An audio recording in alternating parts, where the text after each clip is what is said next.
Hello everyone and welcome to Gierok Farms. In this video I have something very exciting to announce to you. We decided to buy the round baler. So Dad, he got this demo lined up. It was probably a month ago now. Yeah. And it stayed here. Yeah, I was kind of, when I'm out there mowing hay, I'm thinking, God, where are we going to put all this hay? And it was already older hay, and stuff like that. And then you guys are all got them day jobs, so.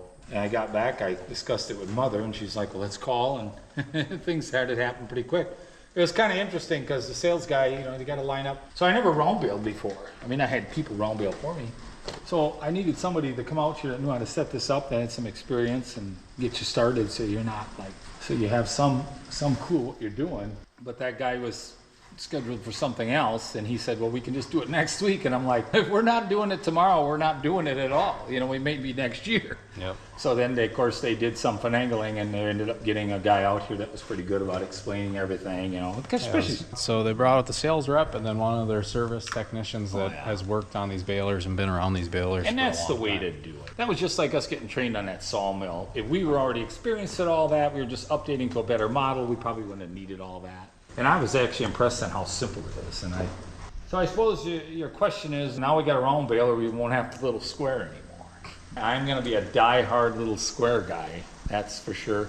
I know Aaron, he realizes it, and some of his siblings, I think they realize that too, where our calf barn, our dairy barn being set up for little squares. It still is, if we can get them in little squares, we're gonna put them in little squares. But once all those areas get filled up, even some by our heifer bull barn operation this time of the year, having little squares, kind of nice. You just, you know, you're only feeding a handful at a time. But then if we have to start storing it in the back shed where we've been storing our corn stalk bales, and now where all these rounds are and our bedding the bales and all that, now we got to move it in the winter or whenever we need it. I think the round bale makes perfect sense.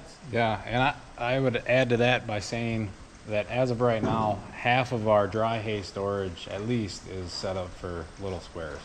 But then the other half is set up in a way to where round bales really work for that. It's more about, to me, it's more about moving them. So we can bale a lot faster with this baler because it's not doing as much. I'm impressed on how it doesn't pull that hard. You got these big wheels, which I was concerned they were going to bring a bale, you know, because I didn't even see the baler. They had them on a lot in a different store. The options of different size wheels, and I think 11L. Let's cover all the different options that this has. So if you haven't been watching the videos, this is a John Deere 450M baler, which means it is a 4x5 baler, is the biggest bale it can make. I believe you can make a smaller bale if you want. You can tell it to kick the bale out sooner. And then M is like the package. So there's like an R package, which would be the top of the line and has I think it has like the silage special on it. It's been called in the past. And A lot more electronics. yeah, some more added options and things like that, and not as simple. That's where the M is really That's more appealing. for the commercial baling, like maybe in some of these areas where they're baling thousands of bales. Yeah, or if it was your main harvest unit. So They said, actually, this store, I think these guys said I think they only had one or two that went out. You know, so it's not real popular around here, I think simply because, you know, the cost is through the roof too. It's probably almost 3 times what this one is. yeah. So as for options, this has the mega wide pickup, which I think is almost standard, at least in our area. There's not a lot of people buying a round baler with a narrower pickup than that. Well, they got the I don't know if it's a 450E, which stands for economy, and I found a video on it, a guy, and it didn't come with the gauge wheels. I think you just set it with that crank on the other side, where these, if your field's not even, they would help to pick up the.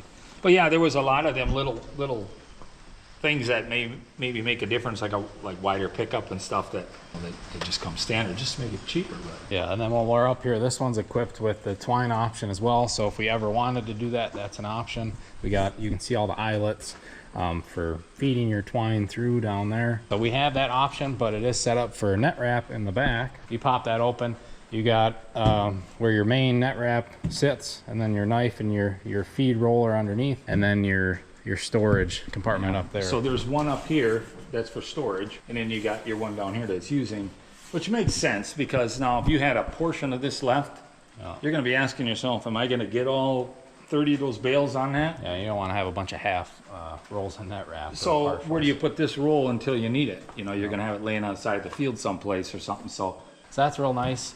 And then Dad was referring to them, the tires. These are the bigger tire option that they come with, which I think is a really smart idea for our terrain and our hills, and just getting a bigger, wider footprint. And then I think it's going to help a lot too if you're on rougher stuff. Oh yeah, stability.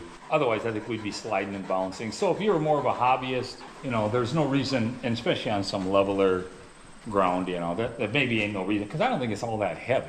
We would be in trouble, I think, on those steep hills. Yeah, this is nice. It's the smaller baler, wide footprint. We're not carrying a lot of weight, and we got plenty of tractor to pull this around. So for the hills, this is I think this is a really nice baler. That's for sure. Actually, I think, you know, I little squared forever that newer little square baler we got now there, that the 50 BC, I think they call it, the 5070 or something, whatever, but that's the biggest little square baler. That pulls harder, takes more horsepower than this. This, I was actually impressed, but then you think about it, it's just basically rolling the hay up on a drum. It's not really doing anything with it. Where your plunger's cutting it, you know, and then your knotter comes up, there's a little bit of resistance to all that stuff adds. Yeah, and then with the kicker rack setup like we got, you're pulling way less weight around too. That's once you right. get full, We're pulling just the bale here is all. right, Just and one bale. there was a lot of comments about getting an accumulator, and I know a guy, I think our hoof trimmer actually makes them. I think he was he was at a few of the farm shows and offering that, and I don't know, in these big flat fields, it makes sense. Yeah. But I think in our situation, Yeah, I think that would get, you don't want to be dragging any more behind you than you absolutely have to, and it's a little nuisance, yeah, to go with the full bale and bring it to a spot where you can let it out without it running away. Yeah. And for weight comparison, I heard that is it like 100 little square bales is in one round bale, is what I've heard. You know, that was something. Or is it 25? I can't. It was like you could fit 4 round bales on one kicker rack worth of little squares. I'm thinking that maybe be. So what I would like to do someday, and it'll line up with us one day. We have enough help around where, like, let's say on this big field down here, we know we're gonna just say fill up the bale racks and the rest will get round baled. Well, so we could start off in the same spot and see how far we go. So you're comparing apples to apples now, you know, which I think, you know, and then of course your little square bale can vary a bit too, if, you know, and in here too, maybe how tight. From what I understand, it's factory set to the tension. I think those that R series and maybe the larger ones, I think they got the 460. There's some different There's numbers. a 460 and a 560, so Yeah. you can do a 4x6 or a 5x6. And I think 5x6 is the biggest. They got, I think there's like a knob you can, and what the technician was telling me is that's all great, but some guys like to abuse it. Say, hey, let's really tighten them up. We have less bales to pick up. You put so much stress on the baler, and then maybe if you're a custom operator, you can go the other way and say, well, let's just make more bales. That's how we make money, by the bale. Yeah. When we bale, custom bale. So you want to be fair, but you got to find that spot. So the other thing is when you're baling, and I think I might have explained this in one of the other videos too somewhere, but the little square bale is going to be your most forgiving bale when the hay isn't quite fit yet. It isn't quite as dry, simply because you're not making such a large mass, and it's more likely to cure by itself. And then the round bale is the second best, being that it isn't quite as big and it isn't quite as tight. And then that big square bale. Now there was a few comments saying, well, I should get big square baler. Well, I don't think I would get one even if it was the same price, simply because to get it dry enough, we might have 2 days out of our whole summer that the hay could get dry enough, because there's no forgiveness if it's over, and I don't know, I'm guessing they're gonna want it at least 15% or lower, depending on the type of hay, because it packs it so tight, and it's basically for shipping purposes. They stack nice, you can strap them on trucks, and like the round bales, even the way we're hauling them, you know, you gotta stack them a certain way, and if they fall off, they're gonna take off. Yeah. You know, so all that, and then the other thing, when you're buying hay like that too, you can't like stick your hand in there and say, let's see what it looks like inside. You have to actually virtually cut it open.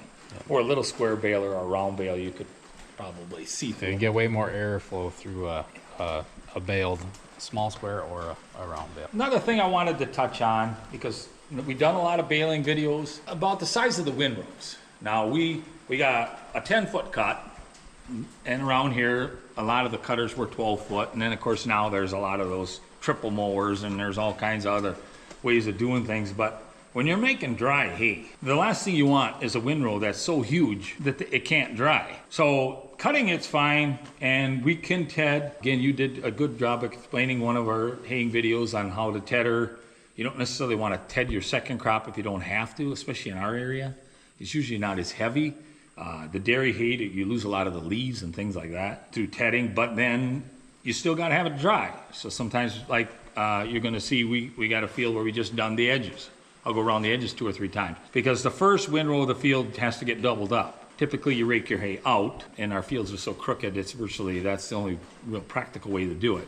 So your first windrow along the edges happens to be a double, and that's the first windrow you're going to bale too. So again, it's thicker, it doesn't dry as good, the wind don't go through it. And in our climate, unless you got drought conditions and superb, sun and all that, you don't want to make a big windrow. So we make them smaller simply to get them drier. It's better to be moving a little faster in the field, and my experience is we will make a better looking bale with a smaller windrow. What makes it is the more times the plunger hits. I think the optimum would be like 16. And down here I was counting when we had those big windrows, I was trying to dry slower because there was so much hay, 12 to 13 times, and you got a bale already. Yeah. And you can, with that baler, I know we can push it hard enough. We could probably plunge 4 to 5 times and get a bale, but it's going to be an ugly looking bale. Yeah, and on the round bale side of that, I can relate to that, and I haven't done a whole lot of baling with this bale, but doing some custom, I've definitely noticed the difference between a big windrow with the bale quality out of this thing, along with the little squares, is the bigger the windrow, the less even I can get that bale. The smaller the windrow, I can really, do that wiggle from side to side to really even out that bale. But the bigger the windrow, it creates a more uneven bale, and I don't think it's as tight, even though you're still keeping the same pressure because it's set on this one. You're not changing that. Yeah. And again, with the big windrow, there ain't a whole lot of side to side. You're missing hay otherwise. Yeah. And with this mega pickup, that's why I'm a real fan of that, because there's, so I think on the bigger balers, there's one side, the middle, and the other side. This one is just both sides. You never bale down the middle if you don't have to. Yeah, so this baler has 2 sensors on it, one on each side. And like Dad said, some of the bigger balers have more sensors. We really like how simple this baler is. I'm not sure now if it has, I couldn't remember if they had some way you could tell what your bale shape is without your monitor. Yeah, so they have, Was there something? I think Oh, this, there it is. and then if you didn't have a monitor, I think there was also a gauge here. Don't quote me on that, but I think you had two signals to tell you what was going on if you wanted to bale without a monitor. I mean, because God knows those electronics, even when we bought that mill, I said, am I going to be able to saw lumber if this monitor doesn't want to work, and you can be impaired, and that's not something. So you're out in the field, if you can still bale hay by using your manual controls, in a sense, I think that's always a good thing to have an option. Some other options that we didn't touch on, I want to show you guys that. I briefly talked about it in the other videos, and you guys left a lot of good comments on those videos about what to do in this area. And these hydraulic lines right here originally went down here into a kicker in the back. And on these newer balers, instead of the big spring-loaded arm that would go way up and then kick out, and it was really long, it just had a small flapper type kicker on the bottom that would pivot. It was just like literally you got it. I think in some of the first videos. Yeah, it shows it. But that did not stay here. We got that, went back with the dealership. They gave us some money off because we gave that back. In our area, that feature is not. I know when he came out with it, I don't think he wanted to admit it, but he seen the hills we had, and that was the first time for this. He's a young salesman, and he didn't want to really tell me that I don't need that, because again, he's a salesman. If I was going to say, oh, I'll take it. But then once we had the issue of the bales trying to run away on us, and I never really put 2 and 2 together. Why even have that? It just falls out. And the theory was to get it away from the balers so you didn't have to back up. Yeah, if you were on level land, that kicker would push it back enough to where you don't have to back up or pull ahead. You can just stop right where you are. The kicker will throw it back enough, close the gate, and then you're going again. So really, in our area and several counties around us, there ain't a lot of hay on level ground. No. Most of the time, the bottoms are more the corn and soybeans, the row crops, and the hay is kind of. So really, he even said that they'll sell that with a different baler. Somebody somewhere else probably like to have that. So, so that was kind of nice. We were able to knock that off the top of this price they threw on at this on this baler. And as far as what we paid for this, call your dealer. Yeah.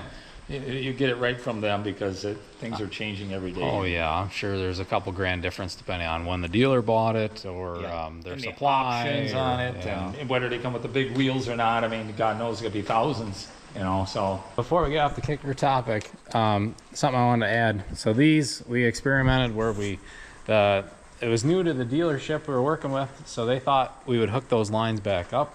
And then we learned that no, you want to have them separate because it restricts flow, I think, in a way if you have it hooked up without the cylinder in between that system. So that's why you had trouble with it taking too much time to close. Yeah. So the one day I had them hooked together, it would restrict flow. And that's what they told you for to your do. gate. So you just if one of you watching this ever have to take a kicker off, don't hook your couplers together. Just leave them separate, and that's the best way to do it. Yeah, and you live and learn, I guess. And it's a learning curve. I mean, and now it just seems so simple. It's like the knotter on this. If you're not familiar with that knotter, you're gonna be lost. But it's just adjustments. And I feel like you said again, after enough time goes by, let's say you go 2-3 years without knotter trouble, then you're kind of re-teaching yourself again. Like, what did I have to adjust to correct this? Or I've been around this stuff so long, it kind of almost makes you feel pretty good when you can figure these things out. Because back when I was a boy, or even back in the 80s, everybody did this little squares. A knotter mechanic at your dealership was pretty much always, and it was always an older guy, and you were able to go in there telling him what's going on, and he would be able to explain to you or even come out and do it for you or whatever. But there's nobody left. The guys they got now, some are good, but there's more rookies in it. You know, they're better than nobody, but the experience is way less. Yeah. Less balers out there, square balers in general, big or small. And speaking of tying a bale, that was a learning curve for this thing, knowing those monitors' quirks and knowing what to do and what not to do when it comes to your net wrap engaging. I learned that the hard way. Went to clean it out, and then I opened the gate with the monitor on and then closed the gate or closed it part way to clean it and take some tension off the belts, but then I turned the PTO on without telling the monitor to wrap, but it thought I was kicking a bale, so it decided to wrap. So now I know, always make sure if you're gonna kick it on without a bale in there, that actuator arm for your net wrap is closed and it's not, because otherwise it really balls up there, and I spent a couple hours cutting. Well, a couple hours. You spent all morning in there with a big knife, and you had your brother, and I seen the big rat's nest it wasn't even just the expense of the wrap or just on wrap. It's to get it out of there behind all those belts. And all the time. Yeah. So that was part of the learning curve with this, and I'm sure there'll be some more incidences like that where we're learning this thing. It kind of gets now where you're getting quite mechanical, and it's like I told Aaron here, this can be something you manage. You figure out the ins and outs of this thing, because it's like every time we buy. So even the choppers, when I went from New Holland to Gale, you got to relearn the sharpening and all these things again. And now it all becomes very natural to me because we got the little Gale and we got the big Gale, and there's a lot of similarities. So, but if we switch brands completely, now we're starting over again. That teaching the old dog new tricks isn't no fun. Yeah, so make sure to leave plenty of comments, tips, and tricks when it comes to running and maintaining and servicing these balers and other add-ons we can get. We've talked to our dealer about like scrapers to help prevent some of this. Like the last place I was with this, there was some wetter hay and it started to ball up. I'm gonna have to come with a knife and maybe cut some of this out. And then I was also informed that there's like an extra guide system for the belts to improve tracking on a slope, so that might be an add-on. So if you know about those add-ons, leave comments down below, because we do have one belt that it's liking to track outward, but I was informed that if you're going to adjust anything, you got to adjust everything at one time. So leave some comments down below about adjusting and maintaining belts on these machines, because I heard that can be your big expense between your belts and your rollers and the bearings if you don't stay on top of that maintenance and keeping your belts tracking right. So leave comments about that. We're still learning that side of this machine. I think we got such a steep hills, I think we may have to accept a little bit of that. Maybe I'm wrong, but when everything is riding on one side so much, you could end up with some things that where they test these things didn't necessarily happen. So getting back to the preference of it, I like the option. We may be forced to do some silage bales eventually, and I know a lot of guys are because of the weather. If we can stay away from it, I'd prefer not to. Some of the cost and storage of those things I'm concerned. When it comes to getting done quicker versus little squares, we can bale faster and get done baling quicker, but then to go out and pick up all those bales, I've noticed this, and it's not a terrible thing, but we're out there late into the evening anyway, fetching bales. Except it's not so much on our back, I think, and then when the dew is on, of course, it doesn't really matter anymore if it's in a bale already and things like that. And it might get a little better because we're not quite set up yet for, where we don't have like a round bale trailer yet and things like that. But yeah, it still takes some time. Where with the little squares, it's nice where when they're on the rack, they're going home. Yep. And we did get caught, and this over the years, eventually you're going to get where you're going to have a rainstorm coming, and you ain't got this all unloaded or put away, which bale racks, you drive them under the roof, and you can leave your tractors out and whatever else and still save the hay. I know this year especially, there was a few guys that ended up, I know one guy in particular he had 2 balers going and, some custom guys, and I don't know, they had hundreds of bales out in the field. They were only able to retrieve half of them, get them under the roof, and then you get 1.5 inches, 2 inches of rain that night, and you should let them dry out some. So it can catch up with you too, but I just love the options. And maybe even the better part is the resale of machines like this, even our little square balers, I think are really good right now. So back in the early 90s, mid 90s, little square balers, you could pick up a pretty good 273 for $600. Everyone was getting out of dairying. There was a lot of them around. And then the South was picking them up for the horse farmers and some of these guys, some dealers or jockeys, I could say, maybe were taking them down there. And now I think what's happening is those old balers, they're either completely shot or just snatched up and gone, and you're forced to buy new ones if you're going to stay with that to keep them right. Yep. So moral of the story, the rest of the harvest equipment is staying, that we're just adding to the fleet, and we're going to be we have more options now. We have diversified. Yeah, and it kind of gives you a little something too, like a little custom work, which is always, for a certain amount of time, you're probably really going to enjoy that until you get busier in life, like we all do, to get it all done. So the 450M John Deere round baler is staying on the farm for now. Leave your comments below what you think of this baler compared to other ones, and give us your tips and tricks. But I think we gave you guys a good overview of this baler, and we just wanted to let you know that it's staying, because I know that was a big question. The only other thing is because I thought of it, we should probably got one that could do the silage and do the chopping. Well, you could add another 20 to 30,000 to this thing, and still at the end of the day, it could still only make this kind of bale if you're doing dry hay. But I thought maybe not necessarily me, but you could update, trade, and it'll probably, like I said, it'll probably hold pretty good value unless we're not going to bale that much with it. Yep. It'll stay together where you can, if it works out for you, you can add a bigger baler. Yeah, but as of right now, I think this is gonna fit what we got going on really well. So I'm gonna end off the video here. Leave plenty of comments, share, like, subscribe, all that fun stuff, and we will see you guys next time. And stay tuned for more baling videos.